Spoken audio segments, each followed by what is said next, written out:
짤막하게 정리하면은 네타나후를 끝장나 의파시오 푸딩이 끝장난다. 이스라엘은 역사적으로 건국 이래로 전투에서 진 적은 없다. 전쟁에서 졌다. 이번 전쟁 이스라엘 하마스 전쟁도 이미 진 전쟁이다. 아무리 가자 지구를 10년 20년 점령해도 이스라엘은 패배하게 돼 있다. 그거 강조드리겠습니다. 네타나후를 끝장내는 것만이 이스라엘 시민들, 이스라엘 이를 존속하는 길이다. 네타나후가 가자 지구에서 철수해야 됩니다. 전쟁을 멈추고 가자 지구에서 철수하고 인도라 제안대로 이집트에게 가자를 맡게 됩니다.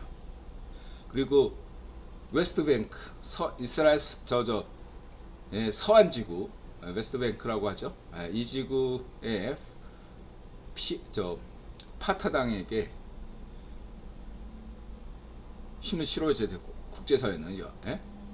그 다음에 그 서한 정착촌 다 없애야 됩니다.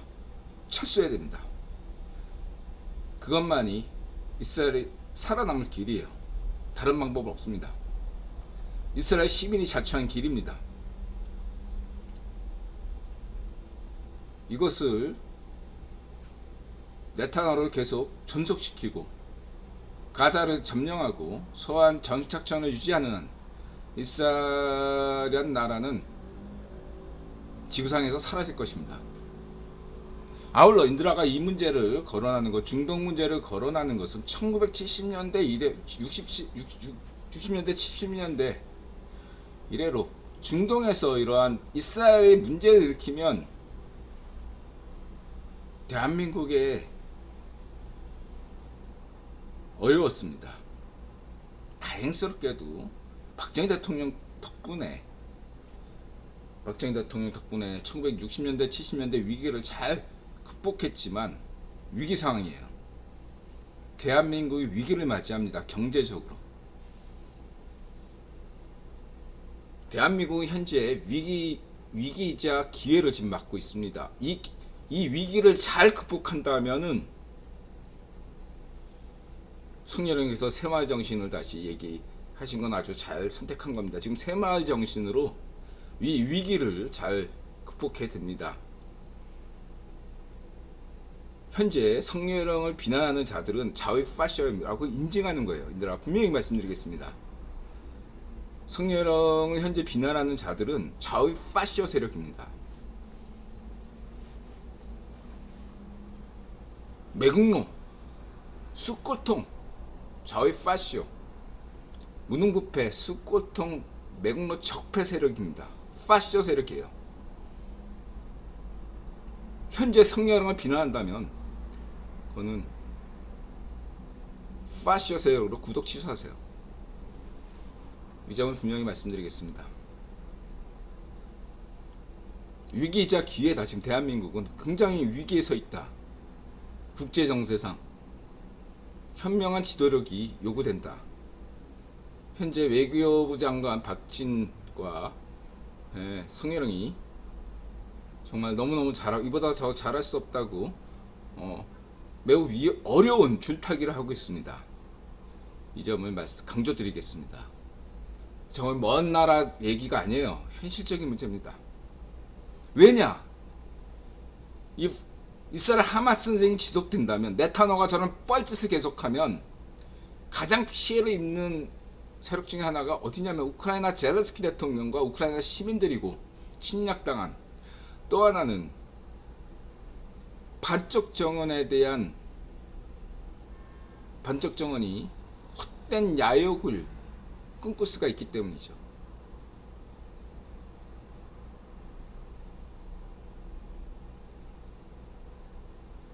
지금 이대로 가면요, 반쪽 정원도 뭐가 나빠? 이런 식의 어떤 여론이 형성될 수 있어요. 여태까지 우크라이나 전쟁, 침략 전쟁으로 일한 것이나 핵무기 개발 뭐 이런 걸로 인해서 여러 가지로 반쪽 정원이 완전 개차반 대접을 여태까지 받고 있었단 말이에요. 그러나 이스라엘 하마스 전쟁 이게 지속되면, 예, 바쪽 정원이 8.28 도끼, 판문점 도끼 만행도 일으키고 간을 볼 거란 말이야. 연평도 포격뿐만 아니라 연평도 점령도 할 수 있어요. 얘가 파주 같은데 그 LG 공장 같은데, 예, 거기에 폭격 때릴 수 있어요. 농담이 아닙니다. 예. 보세요. 하마스가 먼저 공격했잖아. 근데 세계 여론이 어때요? 누가 먼저 공격했냐? 한반도 침략을 먼저 한 것은 이 한반도 한국전쟁을 일으킨 건 국기본이지만 침략한 건 반쪽 일성 아니야. 그쵸? 근데 한반도 전쟁에 누가 처음에 남침했냐 그거 여부를 안 따진단 말이야. 네? 이스라엘 하마스 전쟁을 시작한 건 하마스 전쟁이지만 사람들이 그렇게 원인 같은 거 따졌을 때 시작한 걸로 따지지 않아요. 네? 바쪽 정원이 이런 여론 믿고 먼저 연평도, 예?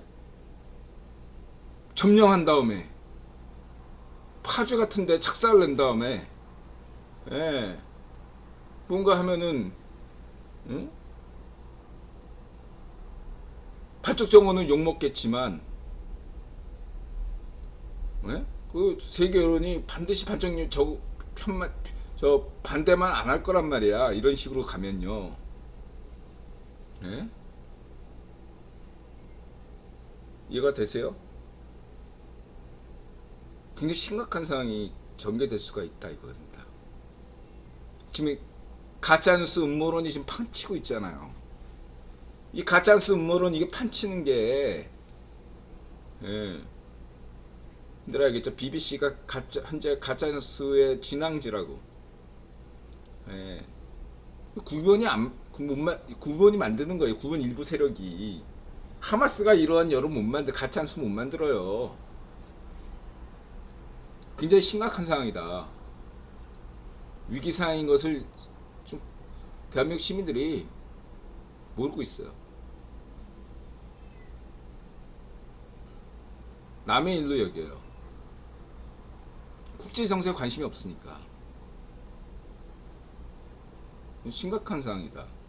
지금 현재 국기본이 지금 현재 세계 돌아가는 걸 통제하고 있는가? 저는 좀 통제 가능. 여태까지 늘어나도 어떤 사건이 일어나도 지금 현재 국기본이 통제 가능합니다. 핵무기 통제 지금 하고 있어요.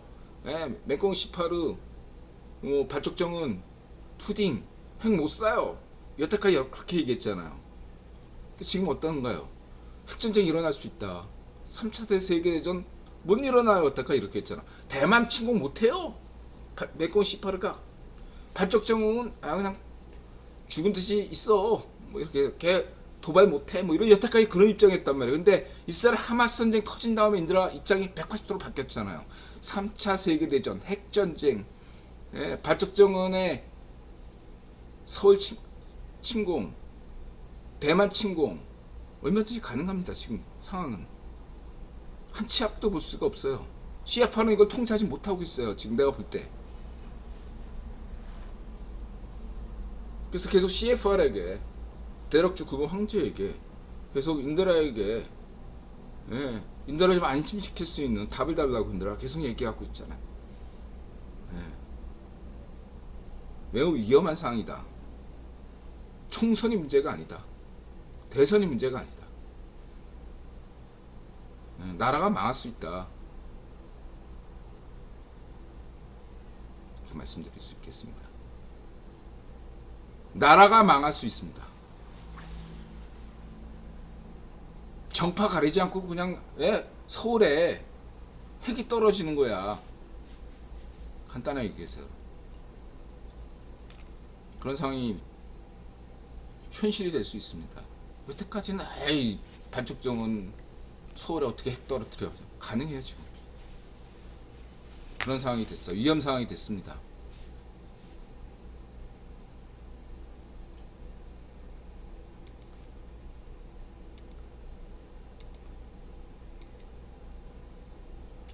살만형이 잘하고 있죠. 네, 살만형 잘하고 있습니다. 옛날에 살만형 잘하고 있다고 늘 얘기해. 만수리형, 살만형. 잘하고 있다 이런 얘기를 하고 드렸고요. 살만형이 역할을 해내야 된다 그 말씀드리고 있고요. 그 다음에 이제 캐스피안 리포트에서 흥미로운 이렇게 있죠. 여기가 이제 그 하이파와 여기 텔아비브까지가 여기 요 북쪽 평화지대가 이스라엘 사실상 대다수 한국으로 치면 수도권이에요. 수도권. 여기가 이스라엘의 어떤 정치 경제 중심입니다. 예루살렘은 종교적 도시지 정치 경제 중심지가 아니에요. 중심지는 텔아비브 수도고 그다음 하이파. 이 하이파에서 텔아비브까지가 이스라엘 핵심이다. 이렇게 보시면 되고요. 남부 쪽은 다 사막이죠. 그리고 이제 인류 이렇게 기원사 아프리카에서 이제 DNA 조사로 미코톤드리아 이브가 언제 이렇게 아프리카를 떠나가지고 중동이나 유럽이나 이렇게 갔냐 했을 때 대부분이 이집트에서 이렇게 이스라엘로 가는 그 가나안 땅으로 가는 게 없어요. 왜 없냐면 이집트와 이스라엘 사이에는 사막과 산맥, 볼모지로 있어요. 볼모지예요. 사람이 다니기가 힘들어요. 육로로는 연결돼 있지만 바로 가는 게 어려워요. 어렵기 때문에 저는 그 냉정한 관점에서는 저 기독교인이 아니기 때문에 그 뭐죠? 그 모세 이 모세가 출애굽기가 과연 역사적 사실인가에 대해서 늘 고민하고 있습니다. 그래서 역사적 사실일지라도 이집트를 떠나서 곧바로 이 그 불모지 땅을 지나서 저 가나안 땅에 도달했다 라는 걸 별로 신뢰하지 않아요. 그보다는 오히려 남쪽으로 왔다가 지금 예멘 땅 있잖아요. 예멘 땅. 그 예멘 땅을 지나가 가지고 거기 홍해가 쫙 갈라지듯이 바다가 쫙 갈라지잖아요. 저 예멘 땅에서 바다가 쫙 갈라져 가지고 예멘 땅 건너 가지고 가나안 땅으로 간 게 아닌가 생각을 많이 해봐요. 뭐 그것도 추정이죠. 어쨌든 인드라 입장에서는 그래서 인류 지도 보면은 예멘을 넘어가는 경우가 많아요. 아프리카에서 예멘을 건너서 일부가 가나안으로 가고 일부가 이제 아라비아 남부 오만 이런 걸 통해서 인도로 가는 인류가 그렇게 갔다 이렇게 나오죠. 참고하시고요.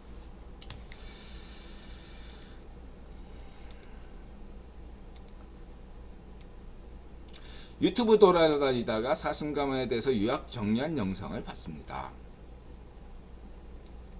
그래서 인드라 구변론 관점에서는 세론에서는 사슴가문을 잘 이야기한 것 같지만 로스차일드 가문과 국제정세 관련해서는 부족하다고 보고 있습니다. 무엇보다 로스차일드 가문에 대한 설명에 대한 퀄리티가 낮다고 보고 있어요. 이외에도 전반적으로 이 유튜버가 자질이 부족한 것인지 아니면 자신의 정치적 의견 때문인지 참고할 것이 별로 없다고 여기는 것이 인드라 기본 입장이니까 알아서 판단하시기 바랍니다. 저는 그냥 구독하지 않고 있는데 인드라가 구독하지 않았다고 해서 여러분도 구독하지 말란 얘기는 아닙니다. 여러분 자유입니다. 아울러 상기한 유튜버가 아시케나지 설명을 하는데 저는 그걸 동의하지 않고 있어요. 뭐 스페인으로 가는 애들은 뭐 세파라딤이고 동부로 간 애들은 아시케나지다 아니다. 저는 늘 얘기하죠.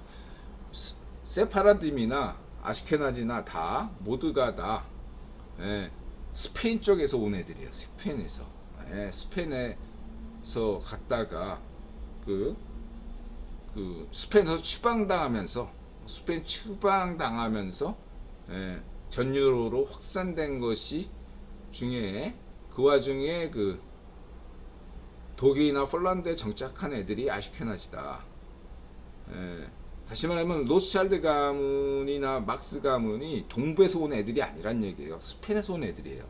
북아프리카에서 왔어요. 그래서 막스 자신도 그 섹스피어 리어 왕인가? 아니 리어 왕 말고 그 4대 희곡 중에 하나가 있어요. 그때 이제 주인공 하나가 이제 이 북아프리카 출신이기 때문에 그 친구하고 자기하고 비교하는 게 있었어요. 북아프리카 스페인 쪽에서 오가지고 유럽에 간 거예요. 동유럽 쪽에 간 거는 아주 극소수예요. 거의 사라졌어. 큰 의미가 없어요. 그렇게 동유럽 쪽에서 간 애들이 역사적으로 이 터키와 그리스, 그 다음에 금융노예, 이태리 금융노예라고 하죠.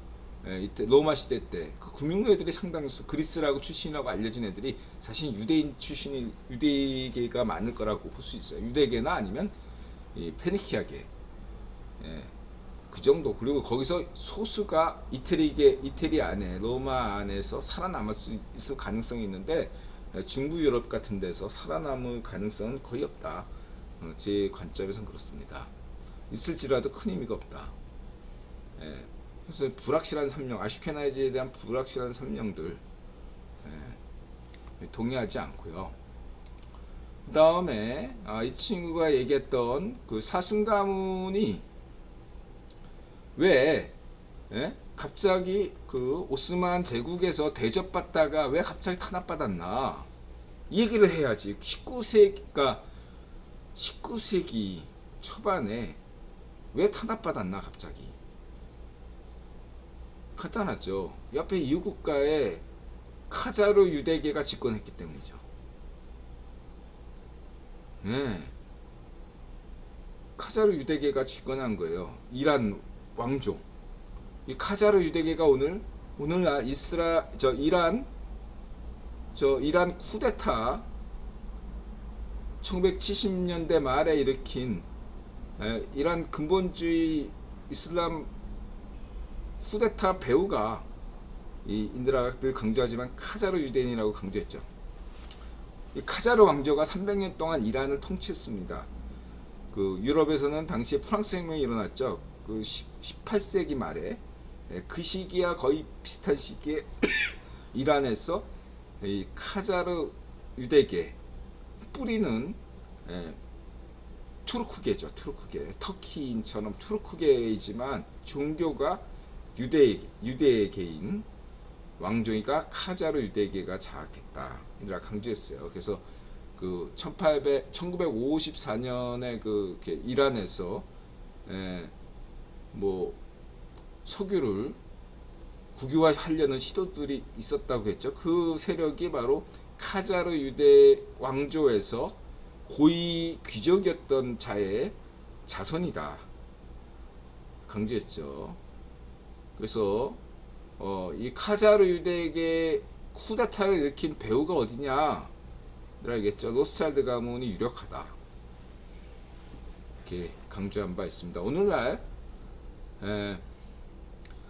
이란을 장악한 세력은 이슬람 세력이 아닙니다. 유대계 세력, 카자르 유대계가 장악하고 있다.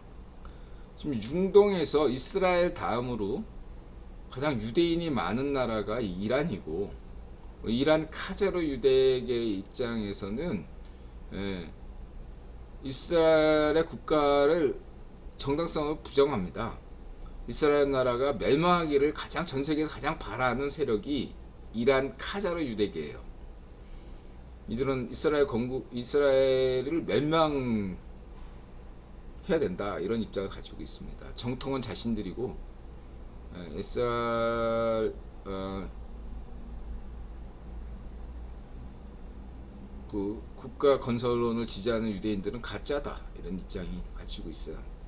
이런 애들하고 이런 이란 카자르 유대계를 지지하는 애들이 어디냐면 바로 이스라엘 내 구구파를 형성하는 그 뭐 군대도 거부하고 이스라엘의 법도 거부하고 세금도 안 내는 애들 있죠. 얘네들이 이란 카자르 유대계하고 아주 깊은 관계가 있어요.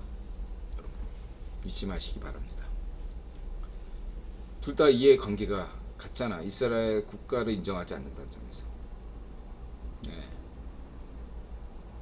어쨌든 이 사순 가문이 예, 이웃 국가에 카자르라는 나라가 있었고 원래 이 오스만하고 이란이 요 오스만하고 이란 예, 접경지대는 카스피아 남부가 있거든요. 거기 원래 옛날부터 전쟁 지역이었는데 분쟁이 계속 발발하니까 어떻게 돼요? 당연히 국내 첩자로 오인받을 수 있는 거죠. 사순이 예, 같은 유대인이니까. 그래서 그렇게 탄압받은 거고 당연히. 그래서 예, 얘가 어디로 가? 사순이 당연히 가던 유대계인 예, 카자르 왕조 밑에서 간 거죠. 그리고 얘가 어떻게 인도까지 오게 됐어? 예? 꽁으로 영국 구변 귀족들이 꽁으로 사순 일로 와 키워줄게 뭐하러 그렇게 해? 예. 뭔가 믿을만한 세력 없이는 사순도 자기 집 터전 다 버리고 어떻게 인도로 와서 성공할 수 있어요? 누구 도움 없이 이렇게 자리 못 잡습니다. 안 그래요? 누구 도움? 로스차일드 가문이죠. 로스차일드 가문이 마침 여기가 필요했기 때문이고. 인들 알겠죠? 동인도 회사는 누구 거? 프리메슨 것이고, 예. 그 다음에 9번 초대 황제 가문 베어링 가문 것이었는데, 예. 그래서 로스차일드 가문 대 베어링 대결이 100년 동안 내내, 예. 19세기는 베어링 대 로스차일드 가문의 대결이고 20세기는 예, 로스차일드 가문 대 록펠러 가문의 대결이다. 이걸 강조했잖아요. 그래서 예, 로스차일드 가문의 음모로 예, 결국 동인도 회사가 망했죠. 예. 이 동인도 회사가 망하는 바람에 이 마약 유통권을 장악할 수 있었던 거죠. 사순이. SSBC도 그 강조하는 제든 메이슨도 프리메이슨, 스코틀랜드 프리메이슨, 그 베어링. 내가 강조했잖아 역사에서, 구변론 역사에서, 동아시아 역사에서. 예? 제든 메디슨 가문이 저 회사가 프리메이슨 회사라고. 예. 그래서 대결에서 밀려나가지고 메디슨 회사가 일본으로 갔다. 거기서 이토 히로부미를 키웠다. 메이지유신을 익혔다. 이런 얘기 다 얘기했잖아요. 그 SSBC는 사순하고 이 메디슨이 만든 건데, SSBC 홍콩 본사는 메디슨, 지점은 상하이였는데 점점점 나중에 본사보다 지점이 더 커졌죠. 상하이. 그래서 찐꽁 유대인들은 어디에 주로? 상하이에. 프리메스는 홍콩에. 이런 구도였다. 태평천국의 난의 배우는 누구였다? 프리메슨이었다. 이런 얘기도 했어요. 이런 것도 인들아 동아시아 역사, 독특한 동아시아 구원론 관점을 참고하시기 바라고요. 이러한 여러 가지 면에서 좀 설명이 부족하다. 이렇게 말씀드릴 수 있겠습니다.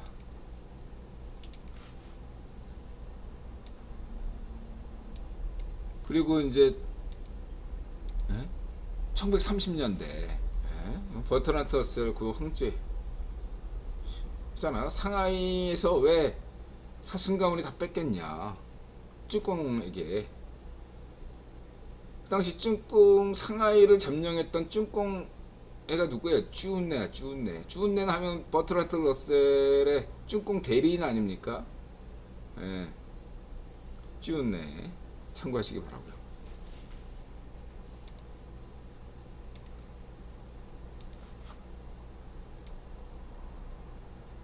그 다음에 이제 538에서 이렇게 이든영 뭐 반대 55 찬성 38 이렇게 나오죠. 이게 변하지 않아요. 대부분 여러분. 한국 여론조사와 달라요. 538은 믿을만하고 신뢰할만해요. 그리고 이 지지도는요 거의 안 바뀝니다. 이거는 저 트럼프 때도 마찬가지예요. 트럼프 때도 항상 반대가 한 60, 지지가 4였어요. 이든영 때도 똑같아. 거의 40%에서 달라지지가 않아요.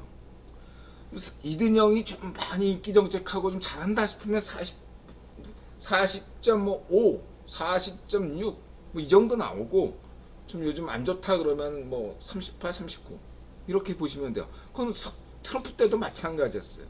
이건 역으로 뭐 어떻게 얘기해야 되나? 문전비 때 지지율이 조작이라는 얘기예요. 60% 지지율이 나올 수가 없어요. 한국 여론조사는 믿을 게 못해요. 참고만 하면 돼요. 네. 문전비 때나 지금이나 442 법칙이에요. 대부분 442. 예. 이는 항상 어느 쪽도 다 지지하지 않는 세력이 보통 그렇기 때문에 그런 거예요. 442. 442라고 보시면 돼. 442.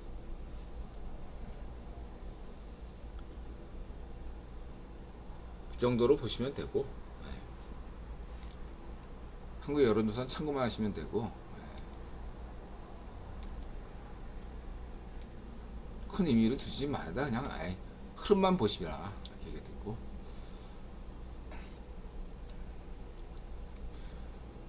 그 40% 밑이어서 그러면 이든영이 차기 대선이 어렵냐 그렇게 보일 건 또 그렇게 어려운 게, 지금 뭐 그 주선거 뭐 이런 것들, 기초 선거 뭐 이런 거 여러 가지 이렇게 미국에 지금 자잘한 선거들이 있는데 다 민주당이 이겼거든요. 자유좌파 민주당이. 그러면 이든영이 대선을 낙관할 수 있느냐? 아니다 이거죠. 그건 별개의 문제다. 지금 그러니까 자유좌파 민주당이 하나가 되면 그냥 이든영이 재선할 수밖에 없어요. 지금 구조는. 문제는 이든영이 여러 가지 문제로 지금 민주당 진영의 지지를 다 온전하게 받고 있지 못한 게 문제예요. 그게 가장 큰 문제다. 현실적으로. 그게 최대 이슈다. 두 번째는 공화당 분열이겠죠. 근데 공화당 분열은 가시가 될 수밖에 없어요. 너무 확연하게 차이가 나기 때문에.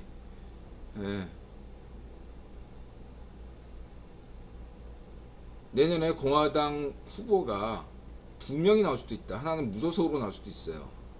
만약 트럼프 지지 계열이 아니면, 뽑히지 않으면 공화당 경선에서, 지금 트럼프가 대선 후보 토론회에도 기권했죠. 안 나가잖아. 이런 식으로 해서 트럼프가 독자적으로 나올 수도 있어요. 여러 가지 경우의 수가 그건 두 번째 경우다. 근데 중요한 것은 현재 차기 대선에 누가 대통령 될지는 낙관할 필요도 없고 비관할 필요도 없다. 아직 대선은 멀었고, 내년 3월 인들아 생각으로는 한국 총선이 있는 4월달 지나가봐야 판도가 확실히 나오겠다라고 생각하고 있습니다. 그러나 그 전에 3차 세계대전이 터지면 아무 소용없죠. 참고하시기 바라고요.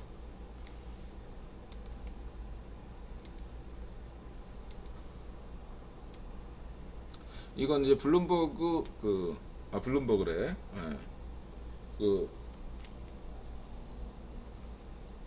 이 어디죠? 갑자기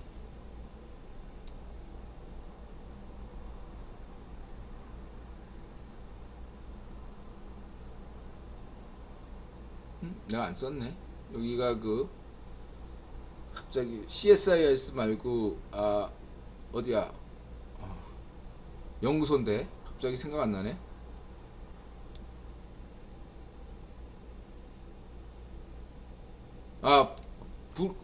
브루킹스 연구소. 여기는 이제 자유좌파 민주당 성향의 연구소예요.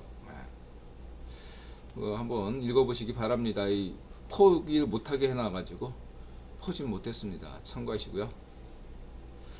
어쨌든 미국 자유우파 공화당이 당선되려면, 차기 대선 승리하려면 링컨 정신, 아이젠하워 정신, 레이건 정신 세 가지가 있다면, 신레이건 정신을 중심으로 해서 링컨과 아이젠하워를 관통하는 그런 어떠한 후보가 나와야 된다. 그래야만이 승리 가능성이 있다.